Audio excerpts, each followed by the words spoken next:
بسم اللہ الرحمن الرحیم۔ تو کہہ کہہ کے تھک نہیں رہے کہ دیوبندی عالم بھی ہمارا عالم ہے، بریلوی عالم بھی ہمارا عالم ہے، اسلامی تعلیمات کا عالم ہے۔ ویسے بھی عالم سے چاہے وہ کسی بھی مکتب کا ہو، ہم تو اتنا وسیع ہو کر سوچنے والے لوگ ہیں کہ حتیٰ ہندوؤں کا بھی اگر کوئی عالم ہے تو اس سے بھی محبت کریں، اس لیے کہ اگر ہندوؤں سے ہمیں کوئی بات کرنی ہوگی تو اس کے عالم سے ہی کریں گے نا۔ اگر ان کا عالم نہیں ہوگا تو بات کس سے ہوگی؟ عیسائیوں کا، پادریوں کا، اگر ان کا ہم احترام اس لیے کر رہے ہیں کہ اگر وہ نہیں ہوں گے تو ان سے متعلق بات کس سے ہوگی؟ قرآن نے جاہلوں سے تو بات کرنے کو منع کیا ہے۔ صلوات پڑھیں ذرا محمد و آل محمد۔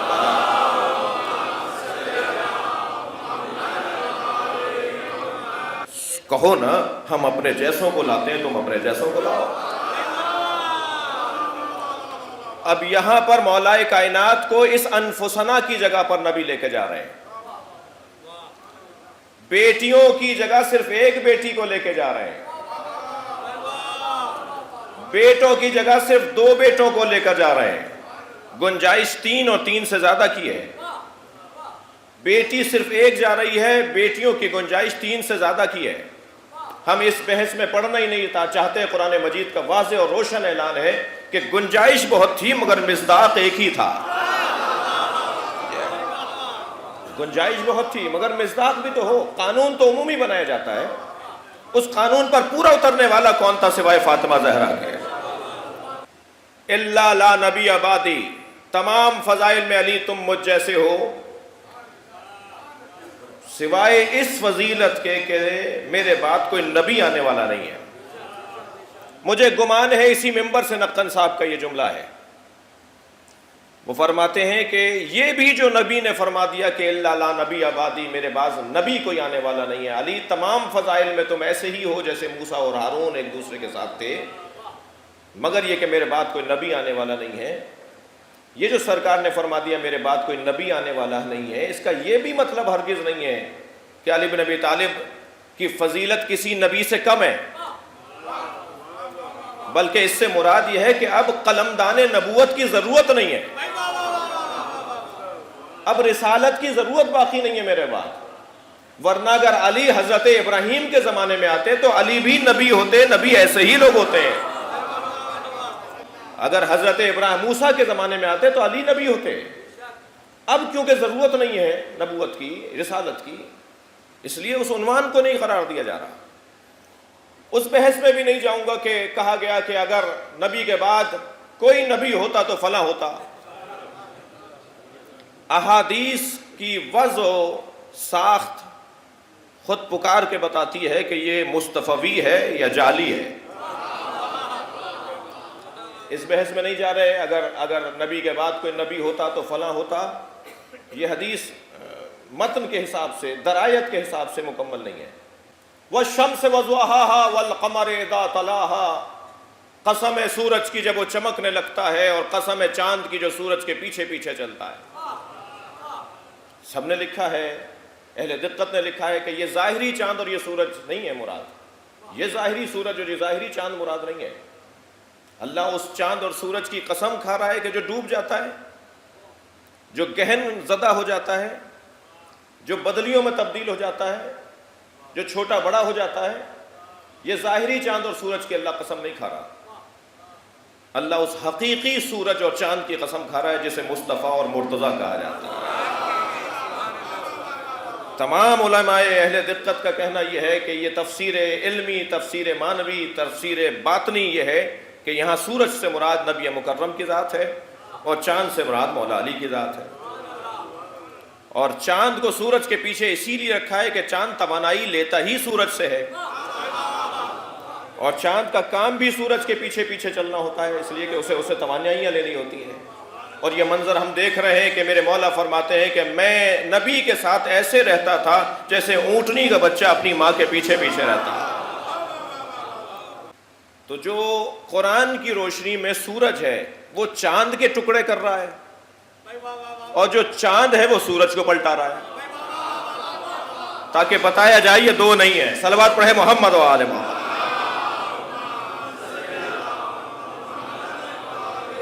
ایک اور بہتر صلوات نبی اور آل نبی۔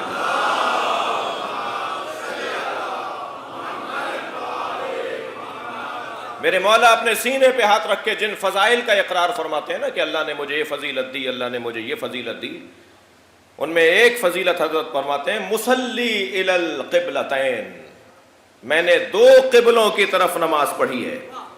قبلے کا رخ بدلنے کا جب 2 ہجری کے اندر حکم آیا تو اس سے پہلے جو صحابہ کرام نماز پڑھ رہے تھے انہوں نے بھی 2 قبلوں کی طرف نماز پڑھی ہے۔ 2 ہجری سے پہلے جو نماز پڑھی گئی بیت المقدس کی طرف، اور پھر 2 ہجری کے بعد جو خانہ کعبہ کی طرف نماز پڑھنے کا حکم ہوا تو مصلی الی القبلتین تو سبھی ہیں، 2 ہجری سے پہلے پڑھنے والے کم سے کم سبھی دونوں قبلوں کی طرف نماز پڑھنے والے ہیں۔ اور صرف آپ مولا کائنات ہی کیوں ہیں مصلی الی القبلتین؟ سینکڑوں کی تعداد میں، شاید ہزاروں کی تعداد میں ہیں 2 قبلوں کی طرف نماز پڑھنے والے، صرف علی کیوں ہیں؟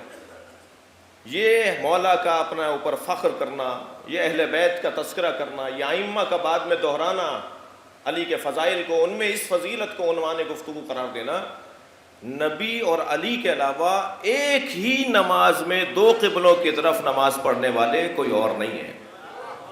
2 رکعت نماز پڑھی جا چکی تھی، نبی آگے تھے، علی پیچھے تھے۔ دوسری رکعت کے اختتام پہ حکم ہوا کہ اپنا رخ موڑ لیجئے، بالکل مخالف سمت پر رخ موڑنا ہے۔ میرے مولا ہمیشہ نماز میں وقت پر پہنچتے تھے، اس دن اللہ نے علی کو مؤخر کیا، اور علی آخر میں ہیں اور نبی آگے ہیں۔ 2 رکعت کے بعد جب رخ موڑا گیا ہے تو اب علی آگے ہو گئے ہیں، نبی پیچھے ہو گئے ہیں۔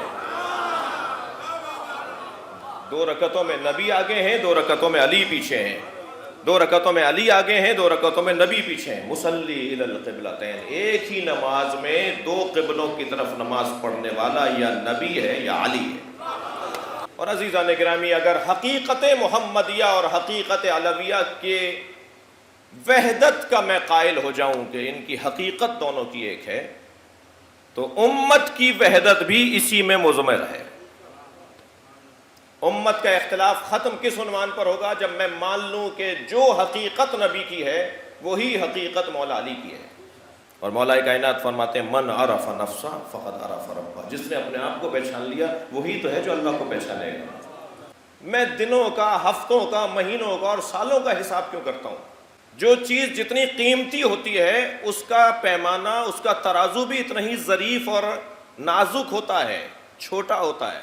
لوہے کو تو تولنے کے لیے وہ منوں کا پیمانہ رکھا جاتا ہے، لکڑیوں کو تولنے کے لیے منوں کا پیمانہ رکھا جاتا ہے، اینٹوں کو، پتھروں کو تولنے کے لیے وہ ٹنوں اور منوں کے پیمانوں سے تولا جاتا ہے، مگر سونے کو تولنے کے لیے کلو کا بھی باٹ نہیں ہوتا، تولا ماشا گراموں سے تولا جاتا ہے نا جی۔ ہیرے کو تولنے کے لیے کوئی 1 کلو کا باٹ رکھیں گے؟ گرام، تولا، ماشا، اس لیے کہ وہ چیز قیمتی ہے۔ جتنی چیز قیمتی ہوگی اتنا ہی اس کے تولنے کا جو ذریعہ ہوگا وہ بھی بہت ظریف اور نازک ہوتا چلا جائے گا۔ اگر میرے نزدیک میری زندگی، میرے نزدیک میری عمر، میرے نزدیک ایک ایک لمحے کی کوئی حیثیت ہے تو میں اپنی عمر 40 سال کیوں بتاتا ہوں؟ میں یہ کیوں نہیں بتاتا کہ 4,25,000 مثلا اتنے 100 سیکنڈز کا ہوں؟ میں اپنی عمر سیکنڈوں میں کیوں نہیں بتاتا، میں سالوں میں کیوں بتاتا ہوں؟ میں سال کا تو ہوں ہی نہیں، میں تو لمحوں کا ہوں۔ صلوات پڑھے ذرا محمد و آل محمد۔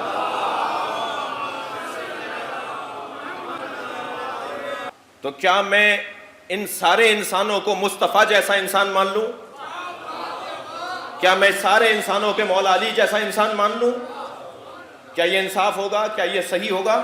تو اب اہل منطق نے فصل کے بعد بھی ایک فصل کو قرار دیا ہے، اس فصل کو کہتے ہیں فصل اخیر یا فصل مقوم۔ ایک ایسی فصل جو اس فصل میں شامل ہو جانے والے غیر معیاری لوگوں کو علیحدہ کر کے یہ بتائے کہ یہ انسان اور وہ انسان مختلف ہے، اسے فصل مقوم بھی کہتے ہیں، اسے فصل اخیر بھی کہتے ہیں۔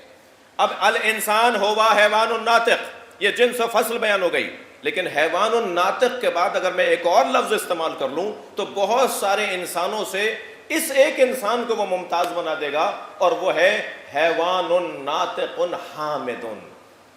ایک ایسا انسان حیوان، ایک ایسا حیوان ناطق کہ جو حامد بھی ہے، یعنی اپنے رب سے جڑا رہنے والا ہے۔ جس کا اپنے مالک سے تعلق کبھی نہ ٹوٹتا ہو، حامد۔ عزیزان گرامی، اب یہ جو حامد کا جو صفت ہے، جو فصل اخیر ہے، مجھے معاف کیجیے گا، آپ کا شکر گزار بھی ہوں کہ آپ نے بہت دقت سے یہاں تک کی گفتگو سنی، اب نتیجے کی طرف جا رہا ہوں۔ یہ جو حامد کی صفت ہے، یہ جو فصل اخیر ہے، یہ فصل مقوم جو ہے منطق کے اندر، یہ حامد ایک جیسا نہیں ہے۔ بھائی میں الحمدللہ رب العالمین روزانہ دسیوں دفعہ بول رہا ہوں، اور نبی مکرم بھی کہتے تھے الحمدللہ رب العالمین، مولا کائنات بھی سورہ الحمد پڑھتے تھے نماز کے اندر، تمام ائمہ الحمدللہ رب العالمین بولتے ہیں، آپ بھی بولتے ہیں، میں بھی بولتا ہوں، ائمہ بھی بولتے ہیں، وہ بھی حامد ہیں، ہم بھی حامد ہیں۔ فرق دونوں حامدوں میں کیا ہے؟ میں بہت طویل بھی جا سکتا ہوں اس بحث کے اندر، اور مختصر ایک جملے میں بھی اپنے محترم سننے والوں کو نتیجہ دے سکتا ہوں۔ حامد وہ بھی ہیں، حامد ہم بھی ہیں۔ فرق یہ ہے کہ حامد وہ حامد ہیں جنہوں نے حمد کرنا سکھائی ہے، اور ہم وہ حامد ہیں جنہوں نے ان سے سیکھا ہے۔ صلوات پڑھیں گے محمد و آل محمد۔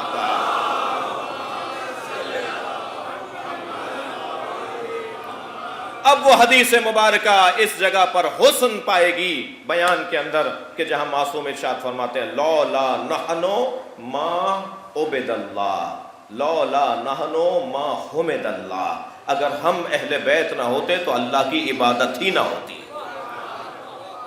اگر ہم اہل بیت نہ ہوتے تو اللہ کی حمد ہی نہ ہوتی۔ لہذا علی دوزخ میں بھی لے جانے کے سبب ہیں، اور علی جنت میں لے جانے کے بھی سبب ہیں۔ علی کی وجہ سے ہی لوگ دوزخ میں بھی۔ صلوات پڑھیں ذرا محمد و آل محمد۔ اب یہ سوال کہ دونوں کی حقیقت ایک ہے، نبی کا جب تعارف کروایا جائے گا تو نبی کو کس انداز سے بیان کیا جائے گا، اور مولا علی کو، دونوں کا تعارف ایک ہی ہے۔ انا و علی من نور واحد، میں اور علی ایک نور سے ہی ہیں۔ جز جز کا مقوم ہوتا ہے، جز جز کا متم ہوتا ہے، جز جز کے لیے سہارا ہوتا ہے، جز جز کو کامل بناتا ہے، ایک جز دوسرے جز کو کامل بنا رہا ہوتا ہے۔ مولا نبی فرما رہے ہیں کہ میں اور علی ایک نور سے ہیں، میرا اور علی کا وجود ایک حقیقت کے ساتھ ہے۔ دقت چاہوں گا عزیزان گرامی، فاطمہ تو بضعۃ منی، فاطمہ میرا جز ہے۔ جو نبی کا جز ہو وہ نبی کی وجود کا متم ہے، مکمل ہے، اسے مکمل کرنے والا ہے۔ یعنی حقیقت فاطمیہ اور حقیقت محمدیہ ایک ہے۔ حقیقت فاطمیہ اور حقیقت محمدیہ اگر ایک ہے تو حقیقت علی اور حقیقت نبی کو بھی ایک ماننا پڑے گا، تبھی یہ حدیث روشن ہوگی کہ اگر علی نہ ہوتے تو فاطمہ کو کوئی کفر نہ ہوتا۔ جی حسنین کے جوڑے لے کر آتے تھے، حسنین کا جھولا جھلاتے تھے، ہمیشہ آیات تو لے کر نہیں آتے تھے جبریل تو آیات کے علاوہ بھی آتے تھے۔ اب اس نے شاید اپنے دوست کو کوئی تکلیف دینے کے لیے پوچھا علی پر کتنی دفعہ جبریل آئے؟ شاید ان کے گمان میں یہ تھا، بھئی وہ حقیقت ایک ہے، ذہن میں رہے آپ کے، شاید ان کے گمان میں یہ تھا کہ وہ کہیں گے جی علی پر آنے کا کیا مطلب ہے، علی پر کیوں آتے، علی پر سوال ہی تمہارا غلط ہے، جبریل تو نبی پر آتے تھے۔ کہ علی پر کتنی مرتبہ جبریل آئے؟ کہنے لگے 24,000 دفعہ۔ کہنے لگے رسول پر 12,000 دفعہ، علی پہ 24,000 دفعہ۔ کہنے لگے تم نے یہ حدیث نہیں پڑھی، انا مدینۃ العلم وعلی بابها، میں شہر علم و علی اس کا دروازہ ہے، جو بھی آئے گا دروازے پہ تو 2 دفعہ آئے گا نا۔ صلوات پڑھیں محمد و آل۔ کہنے لگے 4 فضائل علی کے ایسے ہیں جن کا میں خود شاہد ہوں، 4 علی کے فضائل ایسے ہیں جن کا میں خود شاہد ہوں، ان میں سے ایک بھی اگر میرے پاس فضیلت ہوتی تو میں کائنات سے افضل کہلایا جاتا۔ ان 4 فضائل میں سے ایک فضیلت بھی اگر اللہ مجھے دے دیتا میں کائنات میں سب سے افضل شمار کیا جاتا۔ ان میں سے ایک فضیلت، اللہ اکبر، میں نے اپنی آنکھوں سے دیکھا ہے 40 دن تک خیبر فتح نہیں ہوا، تب نبی نے فرمایا لا اوتین رایتا غدا رجلا کرارا غیر فرار یحبہ اللہ و یحبہ اللہ ورسولہ۔ صلوات پڑھیں ذرا محمد و آل۔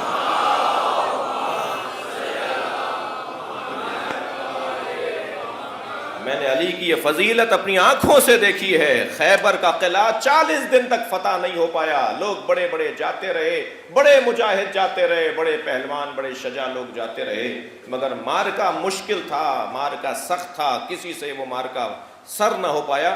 تب نبی نے اعلان کیا کل میں اسے علم دوں گا, لَأُوتِيَنَّ رَائِتًا, کل میں اسے علم دوں گا جو رجل ہوگا, کرار ہوگا, پلٹ پلٹ کر حملہ کرے گا, ایک سمت سے نہیں, اپنے دشمنوں پہ چاروں سمتوں سے حملہ کرے گا, کسی کو فرار کا راستہ نہیں دے گا, اور جو بھاگنے لگے گا اس کے پیچھے بھاگے گا نہیں.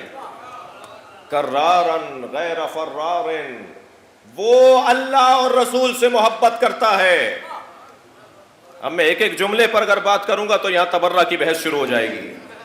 کل میں اسے علم دوں گا جو رجل ہوگا, منطوق کا مفہوم نکال لیجئے, جو کرار ہوگا منطوق کا مفہوم نکال لیجئے, جو غیر فرار ہوگا منطوق کا مفہوم نکال لیجئے, اللہ اور اللہ کے رسول سے محبت کرتا ہوگا منطوق کا مفہوم نکال لیجئے,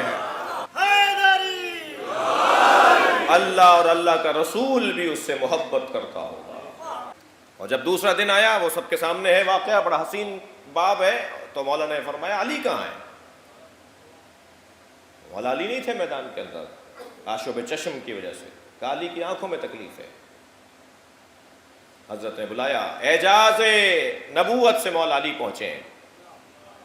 سرکار دو جہاں نے اپنا لعاب دہن مولا علی کی آنکھوں میں لگایا ہے. جس کے لعاب میں شفا ہو اس کے خون میں کتنا دم ہوگا, اس کی دعا میں کتنا دم ہوگا. میرے مولا کی آنکھوں کا آشوب برطرف ہوا, علم مولا علی کے ہاتھوں میں دیا گیا, اور مولا اس آب و تاب کے ساتھ, اس شجاعانہ رویے رفتار کے ساتھ میدان جہاد میں اترے, اور برق کی مانند علی نے مرحلوں کو سر کیا, اور پہلا کام یہ کیا کہ دشمن کو مارا, اور اس کے بعد قلعہ خیبر, دروازہ خیبر کو ایک ہاتھ سے اکھاڑا, اور اسے اپنے ہاتھ پہ بلند کر کے لشکر اسلامی کے لیے پل بنایا. اور جب سارا لشکر خیبر کے قلعے کے اندر چلا گیا تو پھر کسی نے پوچھا یہ آپ نے کیا کیا, اتنا بڑا دروازہ؟ حضرت فرمایا ما قلعت باب خیبر بقوت جسمانیہ, میں نے قوت جسمانیہ سے باب خیبر کو نہیں اکھاڑا, بل بقوت رحمانیہ, میں نے رحمانی قوت سے اکھاڑا ہے. مجھے کہنے دیجئے جس کے وجود میں رحمانی قوت اتر آئے اسے حیدر کرار کہا جائے.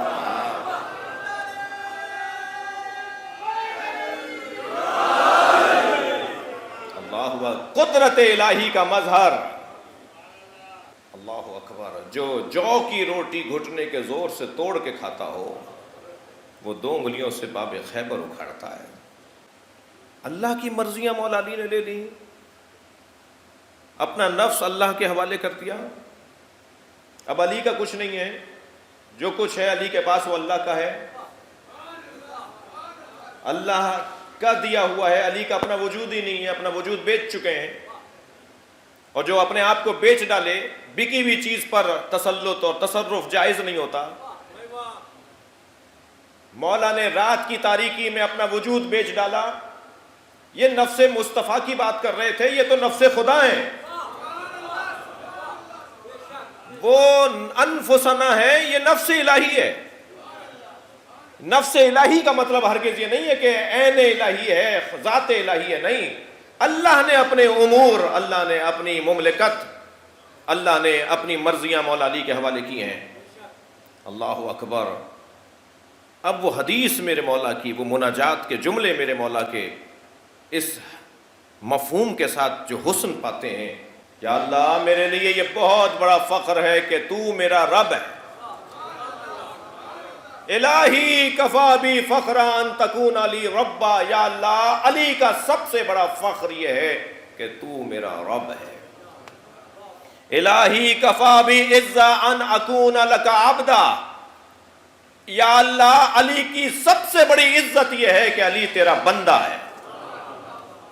اب بعد والا جملہ دیکھیں کہ جو مولا کائنات کی مناجات کا خلاصہ جملہ ہے, الہی انتا کما احب, یا اللہ تو ایسا ہی ہے جیسا اللہ علی چاہتا تھا. فجعلنی کما تحب, اور علی کو بھی ایسا بنا دے جیسا تو چاہتا ہے. اب اگر میں یہ دیکھنا چاہتا ہوں کہ اللہ کیسا چاہتا ہے ہمیں, تو مجھے دیکھنا ہوگا جیسا علی ہے.